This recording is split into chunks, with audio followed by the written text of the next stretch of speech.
డబ్బు ఎంత మంచివారినైనా మార్చేస్తుంది, ఎంతకైనా దిగజారేలా చేస్తుంది.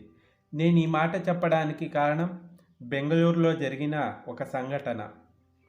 వరుణ్ 25 ఏళ్ల యువకుడు. చూడడానికి అందంగా ఉంటాడు. వరుణ్కి అమ్మా నాన్నతో పాటు చెల్లి తమ్ముడు కూడా ఉన్నారు. అమ్మా నాన్న చిన్న చిన్న పనులు చేసేవారు. తమ్ముడు ఇంకా చదువుకుంటున్నాడు. చెల్లె ఇంట్లోనే ఖాళీగా ఉంటుంది. వరుణ్ మాత్రం ఒక పెద్ద కంపెనీలో అకౌంటెంట్ జాబ్ చేసేవాడు. వరుణ్కి శాలరీ కూడా బాగానే వచ్చేది.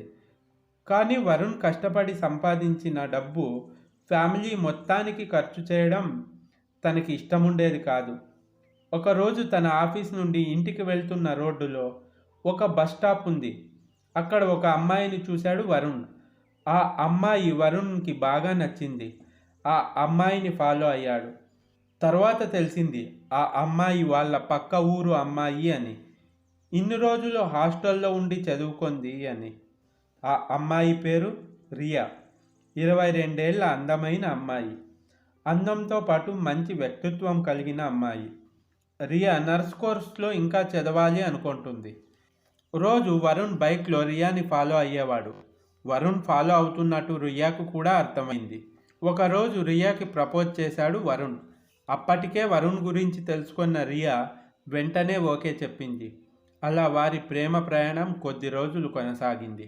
వరుణ్ తన ప్రేమ విషయం వాళ్ళ అమ్మా నాన్నలతో చెప్పగా, పెళ్ళి కావాల్సిన చెల్లి ఉంది, తను పెళ్ళి అయ్యే వరకు ఆగు, తర్వాత ఆలోచిద్దాం అన్నారు. కేవలం వీళ్ళు నన్ను డబ్బు కోసం మాత్రమే వాడుకుంటున్నారు అని భావించాడు వరుణ్. ఎందుకంటే వరుణ్ వాళ్ళ సొంత కొడుకు కాదు కాబట్టి. వరుణ్ ఒక అనాథ.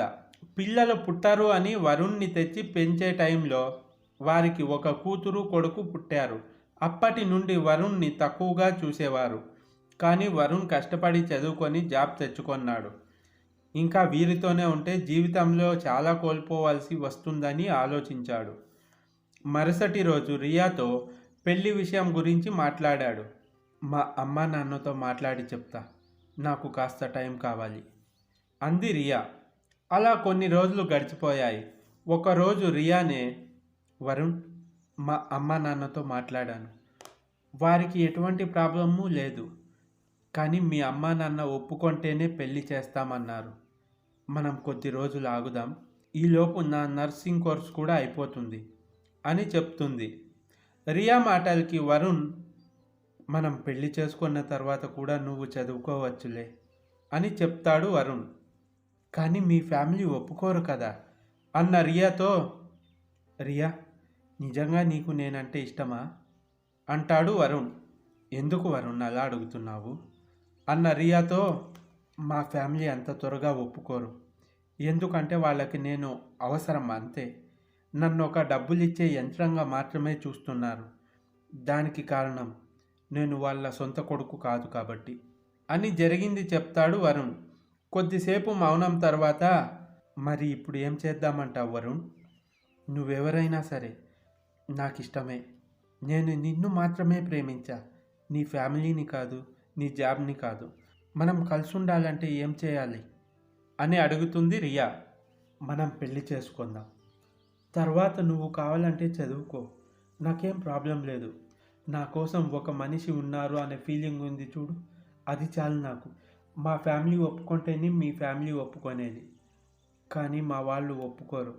ఎందుకంటే నేను పెళ్లి చేసుకుంటే వారికి కావాల్సిన డబ్బు ఇవ్వలేను కాబట్టి. మనం పెళ్లి చేసుకొని సిటీలోనే ఉందాం అని అంటాడు వరుణ్. రియా కూడా ఆలోచించి సరే అని చెప్తుంది.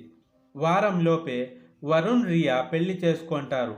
సిటీలోనే ఒక ఇల్లు అద్దెకు తీసుకొని వారి మ్యారేజ్ లైఫ్ని ఎంజాయ్ చేస్తుంటారు. వీరి పెళ్లి ఇష్టం లేని రెండు ఫ్యామిలీలు వీరిని దూరంగా పెడతారు. నిజానికి రియా చదువుకోవడం వరుణ్కి కూడా ఇష్టం లేదు. అందుకే వరుణ్ ఒక ప్లాన్ ఆలోచించి రియాని ప్రెగ్నెంట్ చేయాలి అని కొద్ది రోజులకే ప్రెగ్నెంట్ని చేస్తాడు. కానీ ఇంత త్వరగా పిల్లల్ని కనడం ఇష్టం లేదు రియాకి. నేను చదువుకుంటా వరుణ్, మనకిప్పుడే పిల్లలొద్దు, నేను అబార్షన్ చేయించుకుంటా అని చెప్తుంది రియా. నాకు నువ్వు తప్ప ఇంకెవ్వరూ లేరు రియా, పెంచిన వారు డబ్బు కోసం మాత్రమే నన్ను వాడుకున్నారు. ఇప్పుడు వారు కూడా లేరు. మనకంటూ ఒక బిడ్డ పుడితే మనం ఇంకా సంతోషంగా ఉండొచ్చు అని ఎమోషనల్గా మాట్లాడి రియాని ఒప్పిస్తాడు. అలా రోజులు గడిచిపోతున్నాయి. రియాకి మగబిడ్డ పుడతాడు. కానీ వారి సంతోషం ఎక్కువ రోజులు నిలవలేదు. పుట్టిన బిడ్డ 5వ నెలలోనే ఆరోగ్య సమస్యలతో చనిపోతాడు. రియా మనిషి కాలేకపోతుంది. వరుణ్ కూడా చాలా బాధపడతాడు. కానీ పనిలో పడి నెమ్మదిగా మర్చిపోతాడు. రియాని అలా చూసిన వరుణ్ తట్టుకోలేక తిరిగి చదువుకోమని చెప్తాడు. కానీ రియా, వద్దు వరుణ్, నాకిప్పుడు ఎటువంటి చదువు అవసరం లేదు. మనం మరో బిడ్డని కనడానికి ప్లాన్ చేద్దాం అని చెప్తుంది. ఆ మాటలతో వరుణ్కి మరింత సంతోషం కలుగుతుంది. వరుణ్ తను పనిచేసే కంపెనీలో అప్పుడప్పుడు అకౌంట్స్ నుండి కొద్దిగా డబ్బులు మాయం చేసి తన అకౌంట్లో దాదాపు 30 లక్షల వరకు కూడా పెట్టుకున్నాడు. కానీ ఆ విషయం ఎవరికీ తెలియకుండా మేనేజ్ చేసేవాడు. ఆ డబ్బుతో సొంతంగా ఒక ఫ్లాట్ కొనుక్కోవాలి అనుకున్నాడు. ఒకరోజు వరుణ్ అమ్మా నాన్న నుండి ఫోన్ వస్తుంది. చెల్లికి పెళ్లి కుదిరింది, 20 లక్షల డబ్బు కావాలి అని చెప్తారు. అంత డబ్బు ఇప్పుడు లేదు, కాస్త టైం కావాలి అని అంటాడు వరుణ్. ఉన్న 30 లక్షల నుండి ఇస్తే తన సొంత ఇంటి కల నెరవేరదు అని, ఎప్పుడూ తీసే డబ్బు కన్నా అకౌంట్స్లో నుండి కాస్త ఎక్కువ మొత్తంలోనే తీసి 20 లక్షలు వాళ్ళ అమ్మా నాన్నకి ఇచ్చి చెల్లి పెళ్లి ఘనంగా చేస్తాడు. తను కూడా ఒక ఫ్లాట్ కొనుక్కొని అందులోకి వెళ్తారు వరుణ్, రియా. తను పనిచేసే కంపెనీ ఓనర్ హెల్త్ ఇష్యూ వల్ల కంపెనీ వ్యవహారాలు అన్నీ అల్లుడైన విశాల్కి అప్పగిస్తాడు. ఒకరోజు విశాల్ కంపెనీకి వచ్చి అకౌంట్స్ చూడాలి అంటాడు. వరుణ్ ఫైల్స్ తీసుకెళ్ళి తన టేబుల్పై పెట్టి వచ్చేస్తాడు. ఇంకా చిన్న వయసు, కొత్తవాడు, మనం చేసిన మోసం కనిపెట్టలేడు అనుకుంటాడు వరుణ్. కొద్దిసేపటికి విశాల్ వరుణ్ని పిలిచి, అకౌంట్స్లో ఈ 3 సంవత్సరాల్లో 50 లక్షలు తేడా వస్తుంది అని చెప్తాడు. నేను చూస్తా అన్న వరుణ్తో, ఇక్కడే ఇద్దరం చూద్దాం అంటాడు. 50 లక్షలు తేడా రావడంతో, నిజం చెప్తావా, పోలీసుని పిలిపించాలా అని బెదిరిస్తాడు విశాల్. చేసేది లేక ఆ డబ్బు తానే తీసినట్టు ఒప్పుకుంటాడు వరుణ్. 1 నెల టైం ఇస్తున్నా, ఎలా తీసావో అలాగే ఆ డబ్బుని జమ చేయి అని అంటాడు విశాల్. వరుణ్కి పిడుగు మీద పడినట్టు అవుతుంది. తను ఫ్లాట్ అమ్మిన 30 లక్షల వరకే వస్తాయి. కానీ ఇంకా 20 లక్షలు ఎలా సర్దాలో అర్థం కాదు. ఆ భయానికి వరుణ్కి చలి జ్వరం వచ్చి వారం రోజులు ఆఫీస్కి వెళ్ళాడు. ఆ విషయం తెలిసిన విశాల్ నేరుగా వరుణ్ ఇంటికే వస్తాడు. వరుణ్ని కలిసి, నువ్వేమైనా చేసుకో, నేను చెప్పిన టైంలోపే నాకు డబ్బు జమ కావాలి అని చెప్తాడు విశాల్.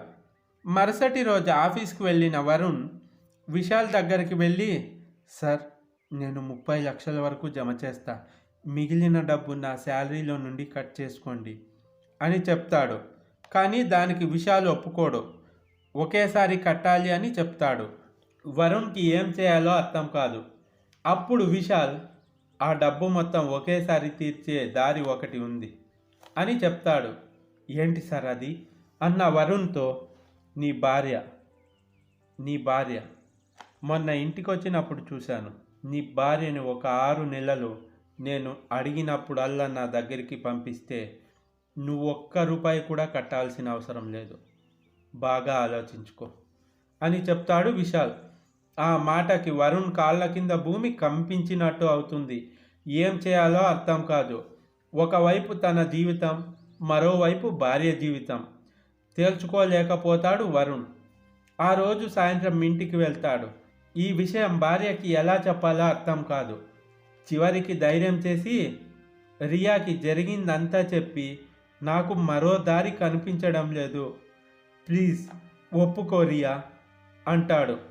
రియా ఏడుస్తూ, చావనైనా చస్తాను కానీ ఇలాంటి పని చేయడానికి మాత్రం ఒప్పుకోను.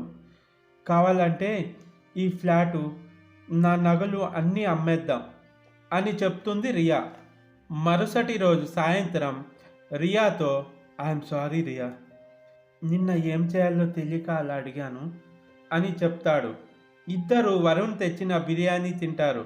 బిర్యానీ తిన్నాక ఇద్దరు బెడ్రూమ్లోకి వెళ్ళి పడుకుంటారు. రియా బాగా నిద్రపోతుంది. వరుణ్ కొద్దిసేపటికి కళ్ళు తెరిచి విశాల్కి ఫోన్ చేస్తాడు. రియా ఒప్పుకోకపోవడంతో చేసేది లేక తను తెచ్చిన బిర్యానీలో మత్తుమందు కలిపి ఉంటాడు వరుణ్. విశాల్ రాగానే రూమ్లోకి పంపించి తను బయట ఉంటాడు. ఆ రాత్రి గడిచిపోతుంది. తెల్లవారేసరికి రియాకి విపరీతంగా ఒళ్ళు నొప్పులు ఉంటాయి. కానీ రియా అదేం పట్టించుకోదు. మరుసటి రోజు కంపెనీలో వరుణ్తో విశాల్, నీ భార్య అలా స్పృహలో లేకుండా ఉంటే నాకు ఇష్టం లేదు. తను స్పృహలో ఉండేలా ఒప్పించు. ఈరోజు రాత్రికి కూడా వస్తా అంటాడు విశాల్.